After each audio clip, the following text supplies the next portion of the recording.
কেমন আছে বন্ধুরা? ছোটদের পুরাণ কথা চ্যানেলে সকলকে স্বাগত। বন্ধুরা, আমরা বলে থাকি অগস্ত্য যাত্রা। অগস্ত্য যাত্রা হচ্ছে কেউ কোথাও গিয়ে যদি না ফেরে তাহলে আমরা বলি অগস্ত্য যাত্রা। সেই অগস্ত্য যাত্রা কথাটি কোথা থেকে এলো সেই কাহিনী শোনাবো আজকে। সুমেরু পর্বতকে সবসময় প্রদক্ষিণ করত সূর্যদেব।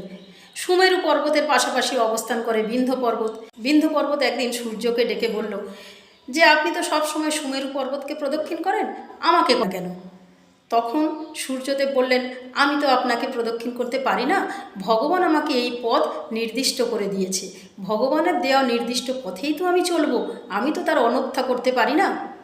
এ কথা শুনে বিন্ধ্য পর্বত খুব অপমানিত বোধ করল। সে বলল, দাঁড়ান, আমি আপনার যাত্রাপথ বন্ধ করব। এই বলে তো বিন্ধ্য পর্বত বিশাল উঁচু হয়ে উঠল। এত উঁচু হলো যে আকাশ স্পর্শ করে চারিদিক বন্ধ করে দিল। একটা পাখি পর্যন্ত এদিক থেকে ওদিকে যেতে পারছে না। সূর্যদেবও আর যেতে পারছে না, সূর্যদেব আটকা পড়েছে। জগতের অর্ধেকটা অন্ধকার হয়ে আছে।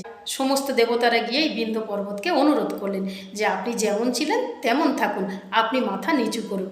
কিন্তু বিন্ধ্য পর্বত তো শুনবে না। তার বক্তব্য, সূর্যদেব যেহেতু আমাকে প্রদক্ষিণ করছে না, আমি সূর্যদেবকে এই রাস্তায় যেতে দেব না। তখন দেবতারা মিলে গেলেন অগস্ত্য মুনির কাছে। তারা অগস্ত্য মুনিকে বললেন যে এই বিপদ থেকে আপনিই একমাত্র ত্রিভুবনকে বাঁচাতে পারেন। অগস্ত্য মুনি বিন্ধ্য পর্বতের কাছে এলেন। বিন্ধ্য পর্বত মুনিকে দেখে মাথা নিচু করলেন, কারণ বিন্ধ্য পর্বত অগস্ত্য মুনিকে খুব ভক্তি শ্রদ্ধা করত। শুধু বিন্ধ্য পর্বত নয়, অগস্ত্য মুনি এমন মুনি ছিলেন, তার 7টা সূর্যের মতো তেজ ছিল তার শরীরে। সমস্ত পশু পাখি জীবজগৎ সবাই তার কাছে শ্রদ্ধায় মাথা নত করত। বিন্ধ্য পর্বত তাই করল। বিন্ধ্য পর্বত যখনই প্রণাম করার জন্য মাথা নিচু করেছে, অগস্ত্য মুনি তখন বললেন যে তুমি এইভাবে থাকবে যতক্ষণ না আমি উত্তর দিক থেকে আবার দক্ষিণে আসব। এই বলে অগস্ত্য মুনি চলে গেলেন। অগস্ত্য মুনি আর উত্তর দিকেই তো যাননি, তিনি তো আবার দক্ষিণেই ফিরে গিয়েছিলেন।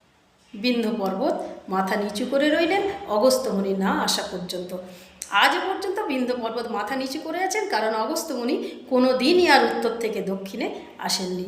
সেই থেকে অগস্ত্য যাত্রা কথাটি হয়েছে এবং বিন্ধ্য পর্বতেরও দর্পচূর্ণ হয়েছে। বন্ধুরা, কাহিনীটি এখানেই শেষ হলো। পরের দিন আসবো অন্য কাহিনী নিয়ে। আর আজকের কাহিনী কেমন লাগলো তোমরা লাইক কমেন্টস করে দিও। যারা এখন আমার চ্যানেলটিকে সাবস্ক্রাইব করোনি তারা আমার চ্যানেলটিকে সাবস্ক্রাইব করে দিও।